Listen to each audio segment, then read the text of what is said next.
C'est un nouveau phénomène qui inquiète la police. Des voleurs utilisent de plus en plus des brouilleurs d'ondes, principalement sur les parkings. Des appareils qui empêchent la fermeture des portières du véhicule avec une télécommande. Le propriétaire croit donc son véhicule verrouillé, mais il n'en est rien. Le voleur n'a plus qu'à s'y introduire. Frédéric Matriche, Denis Strill. Le principe est assez simple. Vous pensez fermer votre voiture, mais l'onde de votre télécommande est brouillée par celle émise par le voleur. Il lui suffit ensuite de vider la voiture sans même briser une vitre ou entrer par effraction.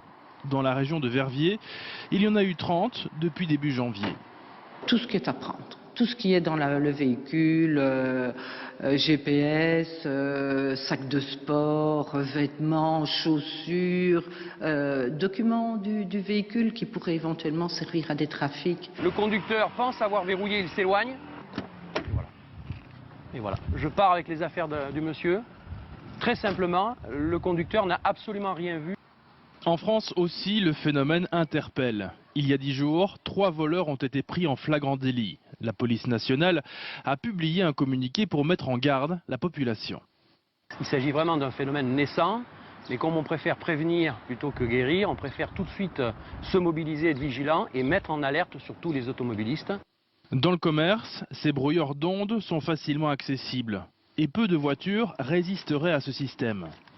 Il n'y a pas de parade absolue. Certains constructeurs se sont un petit peu engagés dans la sécurisation de leurs voitures. Pour autant, on peut empêcher de fermer la grande majorité du parc automobile actuellement en circulation.